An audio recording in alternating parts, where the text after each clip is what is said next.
Good day everyone. So today I'll be discussing some of the rules of differentiation. So we have problem here. So the given is y equals x squared plus 1 over x squared minus 1. So kani kay magamitan ni nato og quotient rule. So ang formula sa quotient rule is y prime over v du minus u dv over v squared. So ato pangitawon ang u. So ang u kay ang kaning nasa igba ang numerator, so x squared plus 1. So ang pangitawon sa nato ang derivative sa u which is 2x. Nya ang pangitawon natong v ang denominator, so x squared minus 1. Nya pangitawon nato ang derivative sa v which is 2x. So ang kani substitute na nato sa formula. So ang v kay x squared minus 1. So ang yang u nato kay ang derivative sa u kay 2x. So ang ang sa dinhi kay ang u nato kay x squared plus 1, nya ang derivative sa v kay 2x gyapon niya over x squared minus 1 squared. So nya diri kay murag i-multiply ni nato diri. So kaning 2x times x squared, so mo ni kaning 2x cube. Nya ang kaning 2x minus 2x times negative 1, so negative 2x. Nya minus nya diri na sad nya x squared times 2x, so 2x cube, and 2x times 1, so we have 2x, so over x squared minus 1 squared. So diri kay i-combine nato ang like terms. So y prime equals 2x cube minus 2x cube and minus 2x. So kani kay ma-cancel man ni. Tapos ang kaning duha kay ma-add man ni. So ang final answer sa given number 1 is y prime equals negative 4x over x squared minus 1 squared. Yeah. So problem number 2, ang given nato kay y equals v squared plus 3 multiplied by v squared minus v plus 1. So kani kay product rule ni siya, so gamitan ni nato siya product rule. So ang formula sa product rule is y prime equals u dv plus v du. So pangitawon sad nato ang u ang v which is ang kani v squared plus 3, yang derivative pangitawon nato ang derivative sa u kay 2v. Yang pangitawon sa nato ang v which is kani v squared minus v1 plus 1. So pangitawon nato derivative ang v, so mo ni 2v minus 1. So i-substitute na nato into sa formula. So ang u kay v squared plus 3, nya ang derivative sa v kay 2v minus 1, nya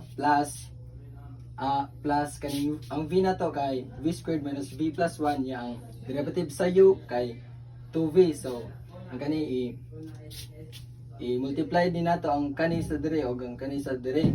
Ang sa dire kay gamitan ni nato FOIL method. So ang FOIL method kay ang una kay ang first. So ang first kaning v squared times 2v which is 2v cube.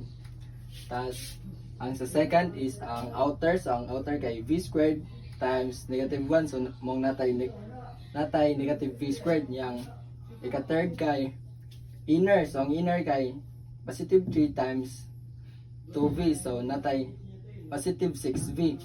Yang ikaupat kay ang last. So ang last ang positive 3 times negative 1. So natay negative 3 nya plus kani multiply din nato ang kaning v squared sa 2v, so natay 2v cube.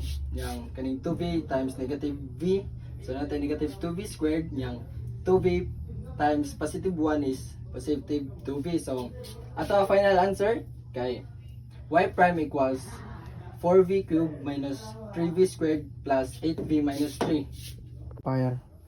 So problem number 3, nya ang given kay y equals x squared cosine squared 3x. So product rule gyapon ni siya. So ang formula sa product rule mo ni. Tas pangitawon na to ang u. So ang u kay ang kani which is x squared, tas ang derivative sa u kay 2x. Yang v na to kay ang kaning cosine squared 3x. Nya i-derive na to ni ang cosine squared 3x. So natay negative sine 3x cosine 3x. So ang kani substitute na nato into sa formula. So y prime equals ang u x squared, nya ang derivative sa v kay negative 6 sine 3x cosine 3x plus ang v nato which is cosine squared 3x nya ang derivative sa u nato kay ang 2x, so i-multiply ni siya, so natay ang x squared niya ang kani, so natay negative 6x squared sin 3x cosine 3x niya ang kanisad, i-multiply sa din nato natay 2x cosine 3x, so muna ni ang ato ang final answer. So problem number 4, so ang given is r equals cosine beta cotangent beta. So, product rule ra gyapon. So, formula sa product rule, maintain ra gyapon ta ana. Yang pangitaw na to ang u. So, ang ato u which is kaning cosine beta, yang derivative sa cosine beta is negative sin beta. Tas ang ato ang v kay ang kaning cotangent beta, yang derivative aning cotangent beta is negative cosecant squared beta. So, i-substitute nato ning kani ug kani sa formula nya r prime equals ang u nato ang kaning cosine beta yang derivative sa v kay negative cosecant squared beta nya plus ang v nato is cotangent beta nya multiplied by negative sin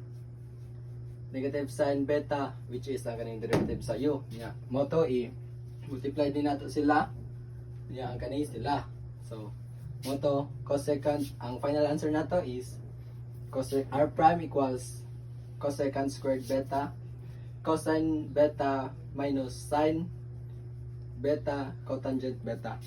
Fire. So problem number 5 na ta. So ang given kay y equals square root of arc sin x minus y equals sin negative 1x to the power of 1 half. So chain rule na din siya guys. So ang kani mo na to outer, tas ang kani mo na to inner, so mo to ato ni i-derive so ang derivation sa square root of arc sin x kay kuan kaning y prime equals 1 half times arc sin x to the power of 1 half nya ang derivation aning inner na to kay 1 over square root of 1 minus x squared, so mo to ato ni i-multiply ang derivation sa inner o sa outer, so mo na to ang kaning final answer which is y prime equals 1 over 2 square root of arc sin x square root of 1 minus x squared. Yeah. So problem number 6, ang given nato is y equals x cubed times 3 log of x minus 1. So gamitan ra gyapon nato siya og product rule. So pangitaw na sa nato ang u. So ato u kay kani sa x cubed, yang derivative sa x cubed is 3x squared. Yan. Kita na to ang v na to kay ang kaning 3 log of x minus 1. Yang derivative sa v na to is 3 over x. So i-substitute na nato sa formula. So y prime equals ang u is x cubed multiplied by derivative of v which is 3 over x plus kuan ang v na to is 3 log of x minus 1 multiplied by derivative sa u which is 3x squared. So i-ko na to kanang i-multiply ni diri so natay ang sa diri kay 3x squared nya ang kani multiply ni diri sa diri kay 9x squared log of x minus 3x squared. So ang ato i-combine ra na tong like term, so kani kay makancel out siya, makancel out siya, so nabilin kay kani na lang siya which is muna ang ato ang final answer y prime equals 9x cubed log of x. So problem number 7, so ang given is y equals x squared log of x. So magamitan ra gyapon ni siya nato nga given o product rule. So product rule, ang formula sa product rule is kani, and pangitaw na to ang u, so which is kaning x squared, yang derivative sa x squared is 2x, tas ang v na to is kaning log of x, so ang derivative sa log of x is 1 over x. So i-substitute na to sa formula na sad ang y prime equals ang u na to is x squared nya, ang derivative sa v is kaning 1 over x nya plus ang v na to is log of x nya ang times kaning derivative sa yun na to, which is 2x. So mo to i-multiply rin yan na to siya, nya ang gani siya. So ang product ani sa pag-multiply ani is x, nya ang product ani sa pag-multiply ani is 2x log of x. So muna niya to ang final answer. Y prime equals x plus 2x log of x.